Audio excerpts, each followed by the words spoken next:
Hello everyone, if you guys have Sony picture settings grayed out, go to settings, scroll down to preferences.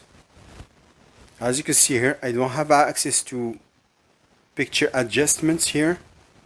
I can't access brightness, backlight, color. To fix the problem, go to settings again. There is an option called setup in your TV.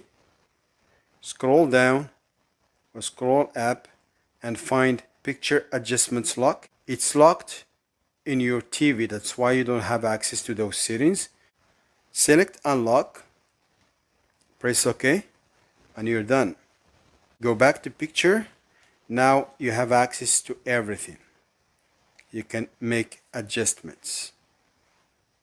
So that's it guys, that's what I wanted to share with you today quickly. Don't forget to subscribe. See you in the next video.